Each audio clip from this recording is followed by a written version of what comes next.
Today, I want to talk about the things that people don't tell you when you start dating your best friend. So, these were some things that I did not know. I didn't really think would come up. Were a little unexpected. And if you know my story, I went from being best friends with my now fiance to, oh my gosh, like we caught feelings and then engaged within 12 days of like getting together. So, it was a very quick process. But there were some things that people just didn't tell me. I didn't know were going to happen. And so today I'm going to talk about a few of those. So the first thing that no one has ever mentioned, but I did ask my friends who were in a similar situation and they did tell me they had the same experience. So I know it's a thing, is that guys, it's going to be pretty awkward. When you bridge that gap from being like, oh, you're just this cool person that I really enjoy to, oh, now we're a couple, we're dating, there's going to be a couple days where it feels pretty awkward, and that's okay. I was super, super awkward when Nick and I first started dating. He would come towards me and I'm like, what are you doing? Because I'm like, ah, he wants to hug me. But like all of a sudden it's weird because I'm not used to him touching me a certain way. We would do like side hugs before, and now he's like, it was just weird. Like I was like, oh, Nick, he's like hugging me, or he like wants to sit close to me and like, but like next to me, I'm like, hey, what are you doing? You good? Like, what's happening? So like honestly, it's totally fine. I would even say this is probably if you've been friends and then you bridge that gap, you don't even have to be best friends. But it's probably gonna be awkward for a couple of days while you figure each other out. You find out what you like, what you don't, how are you gonna hold hands, all these things. It's kind of awkward when you're with somebody that you don't know super well. But I think it's almost more awkward when you're with somebody who you do know super well because that wasn't the context that you got together in, and you have a normal way of doing life, a normal way of interacting, and now this is vastly different to that. And yeah, it's just super awkward, super weird. I remember we were walking and I was like, oh my gosh, I wouldn't hold my hand, but also it's weird. And so, it's this dance that you go through. And honestly, there is hope. After about 3 or 4 days, I was like warming up to it. Now we're fine. Now we're super snuggly and it's totally fine. But it's kind of like if you've ever seen Friends where Ross and Rachel start like kind of making out and she just can't stop giggling. She's like, Ross is kissing me, or Ross is, well, in their situation, she's like, Ross is trying to touch my butt. And it was very like, oh, this is so not the context that I know you in. And so, yes, that might happen and it's totally normal. It's totally fine. I don't recommend touching butts. Obviously, we're not going to be doing that. But as an example, it's just a little bit awkward. But you will work past that, and it'll be fine in a couple of days. So don't stress. If you're feeling like it's awkward, that's totally normal. Also, I found out a second point, you probably don't know them as well as you thought you did. So even in friendship, there are things that you just don't know, and are quite surprising. And you're like, oh, I did not know this about you. And that happened a few times. Even with Nick, I was like, have your eyes been blue this whole time? I was like, because again, I wasn't looking at him as a potential partner.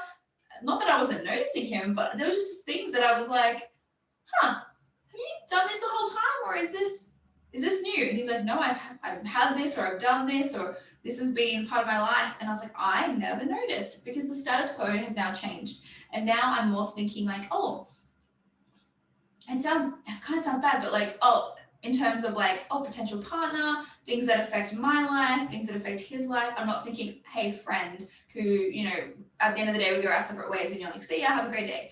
Now you're thinking a lot deeper about stuff and you realize, oh, I actually, even though we were so close, there are still so many things that I didn't know about you, because as we're getting closer now in a romantic way, things are coming out that I actually didn't know before. And it's probably because I wasn't paying attention if I wasn't interested in you romantically, which was what happened with us.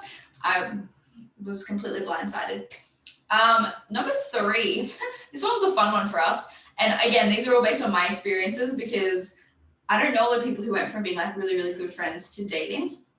But for us, we are super competitive. So like we want to take each other down every single game we play. I'm like, yes, loser, woo, I won, like kind of thing. Like we're very competitive. But although that was really fun in friendship, that doesn't translate super well into relationship because we just felt like we weren't for each other anymore. And so if you're competitive, again, the status quo does have to change, where you're like, hey, I've gone from being like your competitor, and you can still be competitive, but now I actually want to champion you. So like, for instance, if we're all playing a game and like Nick would win something, I'd be like, hey, that's so awesome that you won. Like, even though you beat me, like, awesome, let's celebrate you, like you did such a good job. And he would do the same. But that didn't come super naturally.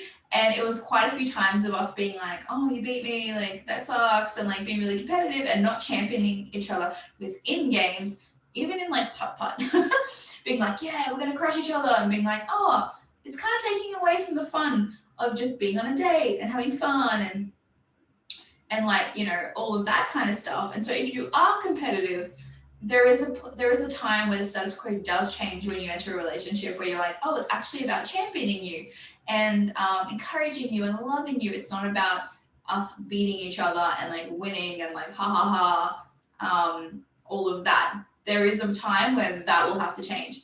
And then communication and vulnerability. Your communication will be different. Your vulnerability level will be different, because now, as always, the communication has to match. Sorry, the level of vulnerability has to match the level of commitment, and now your commitment has gone up, so your level of vulnerability has to go up.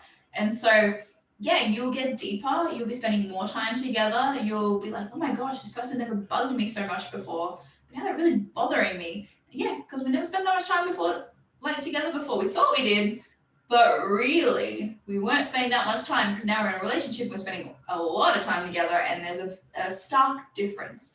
And so, communicating, finding a new communication style. If you're like, oh yeah, we've had disagreements, but we've worked it through. The stakes were a lot lower when you were friends. Now you actually like the person. You're actually in a relationship. You have to work it out. There has to be better communication.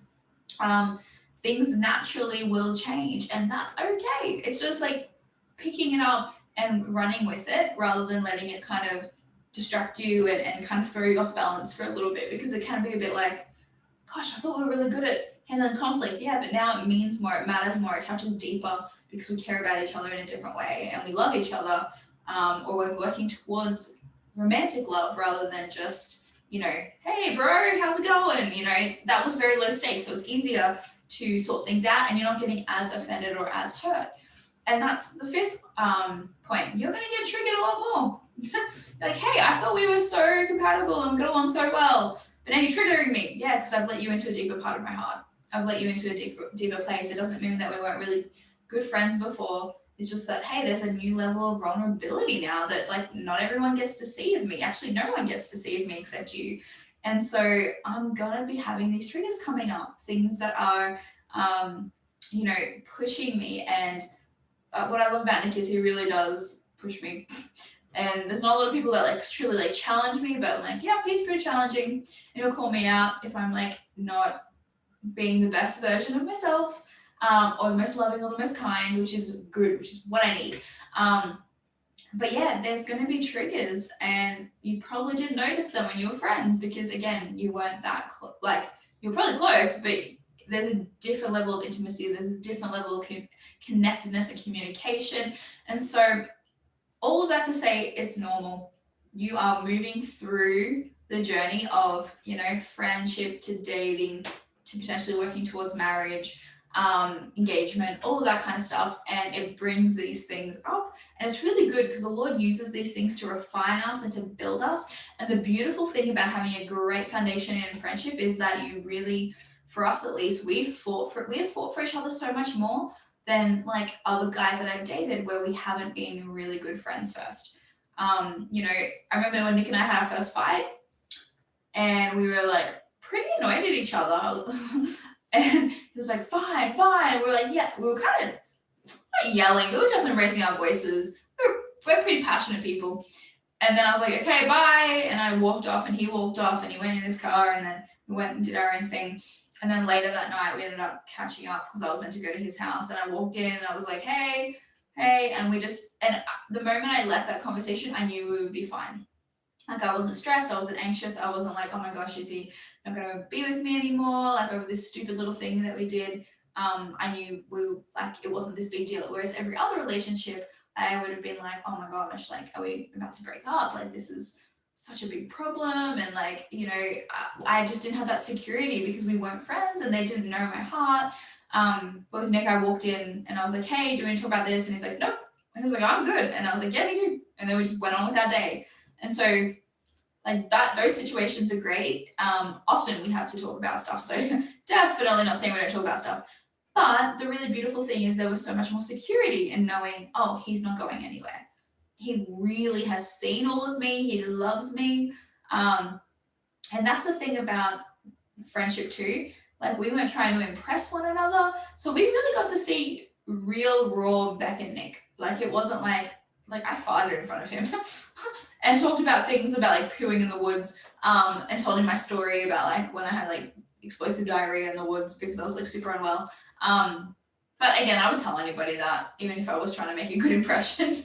As a nurse, I don't have a great filter. But anyway, you know, the other great thing about dating someone that you're really close with or good friends with is that if you weren't in a place of like really liking them and then one day things change, like with us, you know the person pretty well. Like you might not know their deep vulnerability, their triggers, you're not at that point, but you know them well enough to know if you like them and if you're willing to choose them and choose them for a long period of time. Because yeah, with us, we did not try and impress each other. Like we bickered like an old married couple, everyone used to say, and I wasn't attracted to him. And so we were just hanging out and then things happen. And so there's a beauty, there's a security, and there's a friendship that underlines everything. So we can be, you know, going through this really stressful season of dating, of being engaged and planning a wedding. And then something will just happen and we're just like peeing ourselves laughing. Meanwhile, we're super stressed and, you know, butting heads and it's really hard. And then because we're friends, something will happen and we're just like dancing in the aisle of the store or slow dancing or just doing something goofy and silly because that was our foundation already. And like it's a really good place that we can just keep going back to. It doesn't become our everything. And so there you go. Few things that you might not know if you started dating your friend or even your best friend. But I just wanted to give you kind of like a more accurate insight into what it would look like, what it might be like, and to show you that, hey, if that's something that you are going to do or are doing, that these things that are coming up for you are normal. It's totally fine. Everybody has these. And I just want to encourage you with them.